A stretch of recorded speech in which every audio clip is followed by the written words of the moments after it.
What is going on, and welcome back to another episode of I Coach Nutrition Radio. Today we're going to be diving into the topic of MyFitnessPal or Chronometer and tracking your food in order to be able to either assess and start building awareness around how many calories you're consuming on a daily basis, as well as starting to understand your macronutrients, right? How many grams of protein, fats, and carbohydrates you're consuming.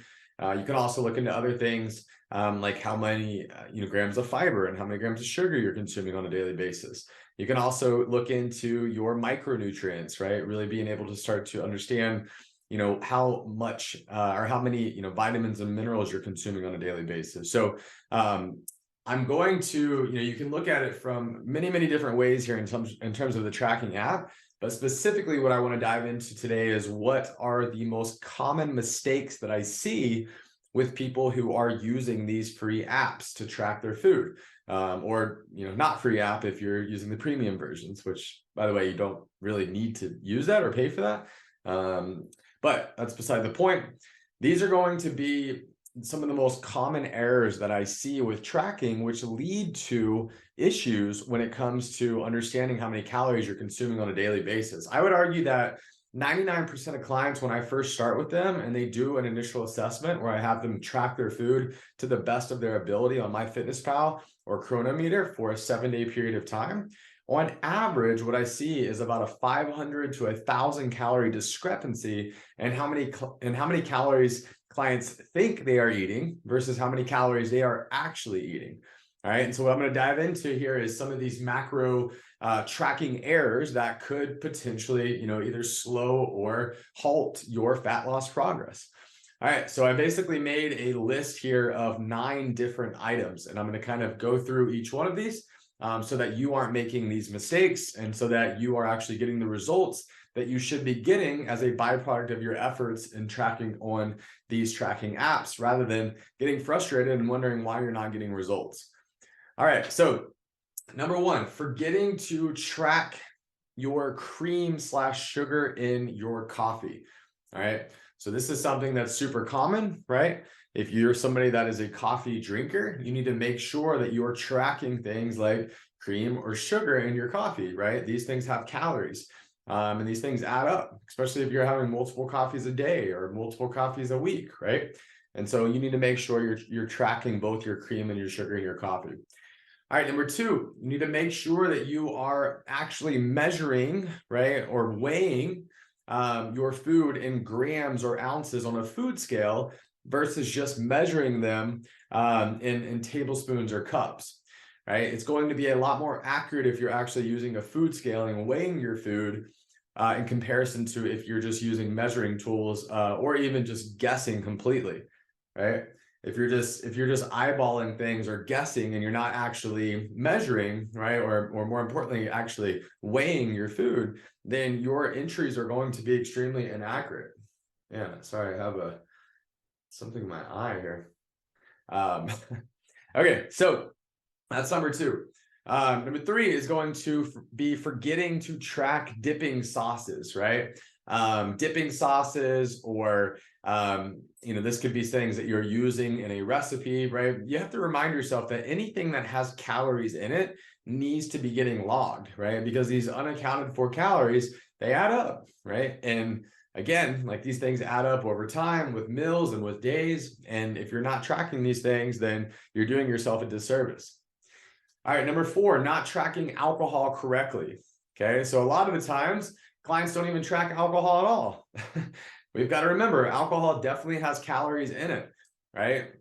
Now, the thing that trips people up is that alcohol doesn't necessarily have, it doesn't have typically, right, protein, fat, or carbohydrate yield, but it does have calories in it, right? Because 1 gram of alcohol yields 7 calories, whereas 1 gram of protein and carbs yields 4 calories, and 1 gram of fat equals 9 calories.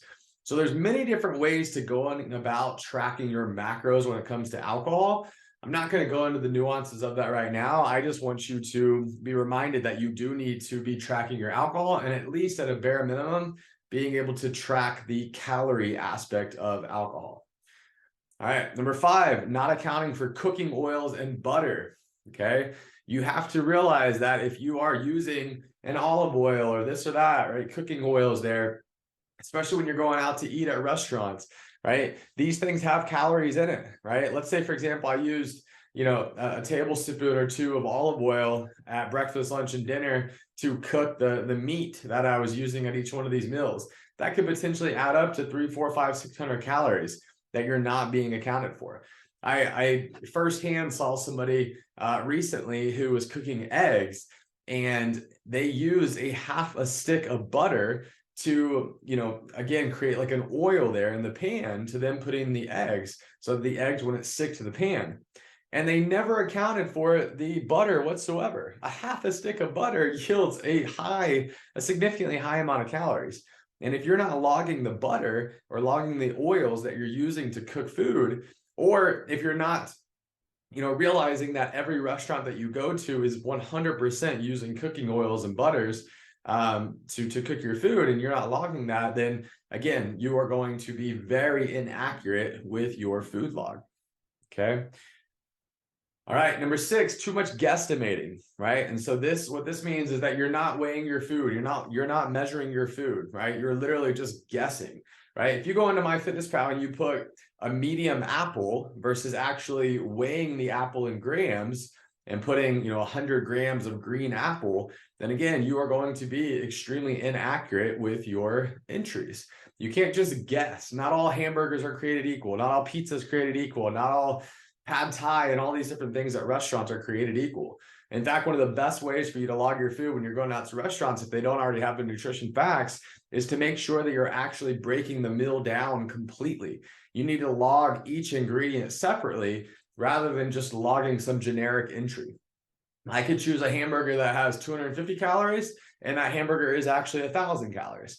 Right. And so you can't guess, right? You can't guess with this stuff. And inherently some, it is in a sense going to be guessing if it doesn't have its nutrition facts, especially like being at a restaurant.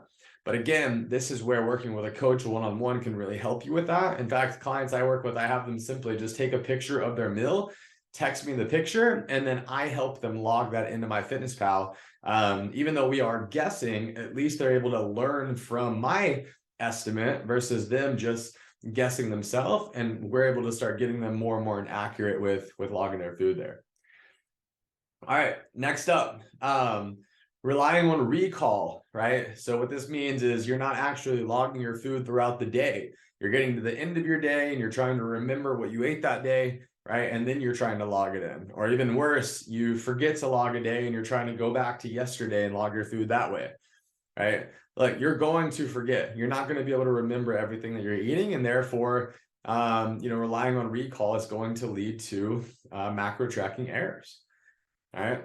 From there, too many meals out at restaurants. I encourage clients to try to eat out at 20%, eat out 20% of the time or less, right? And so if they're eating 21 meals in a day, 21 meals in a week, breakfast, lunch, dinner, all right, 7 days a week, that would mean them cooking 17 or more of their own food, right? They're cooking the majority of their own food so that they actually know what is going into it, and then eating out 4 times a week or less, right? Because again, even if the restaurant has its nutrition facts, it's still probably not accurate. Chipotle is the best example of this. Every single time that you go to Chipotle, regardless of the fact that they have their nutrition facts with the PDF and even a nutrition calculator, every single person is giving you different scoops, right? And Chipotle's nutrition facts are extremely inaccurate. All right. So you got to just realize that if you want to get results, if you want to lose weight, if you want to lose body fat, if you want to lower your body fat percentage and improve your overall body composition, you're going to really need to start learning how to grocery shop and cook and meal prep. And I do realize that some people travel a lot. And so you got to learn how to navigate through travel, especially with knowing that you're going to have to eat out more than the regular person that's not traveling. But where there's a will, there's a way. And again, learning how to navigate through all this is extremely important if you want to get results. Again, depending upon where you're at in this journey, it's going to really dictate where you start. If you're somebody that's just eating fast food all the time, tons of processed food, you're eating tons of hyper palatable food, you're eating 5, 6, 7, 8,000 calories a day, well, you're not going to need to weigh and measure and log your food. You're going to need to just start focusing on habits that will then lead to you being able to get results. And then over time, you can start advancing those tactics and those tracking tools that you're using as time goes on. But again, this all just kind of depends. I mean, this is why you need to work one-on-one with a coach, because they have to be able to meet you where you are in this journey and slowly but surely help you to progress, right? Because again, if I take somebody that hasn't ever done any of this stuff before and has none of this awareness, I can't start them at level 10. I got to start them at level 1 and slowly progress them to level 10, if that makes sense. So hopefully that helps. And then for my fellow parents out there, eating off your kid's plate and not tracking it. This is super common, right? Like grabbing a bite here or there of your kid's food, or them feeding it to you and you not wanting to say no, or them not finishing everything on their plate and then you finishing the rest. Like if it has calories in it, you have to log it. I know these things just seem like a little bite here or there or whatever, but these little bites, licks, taste, whatever, they add up, right? And they add up over the day, they add up over the week. And these calories are, can potentially be the things that are preventing you from getting the results that you want to get. So these are just some of the macro tracking errors that I see that are super common. With 10, 11 years almost now of coaching clients one-on-one. There are more, right? And some of these apply to you, some of these don't, right? But I would just, I would encourage you to really take a 10,000 foot view and ask yourself, if I'm using a tracking tool like MyFitnessPal or Chronometer, am I actually logging my food accurately?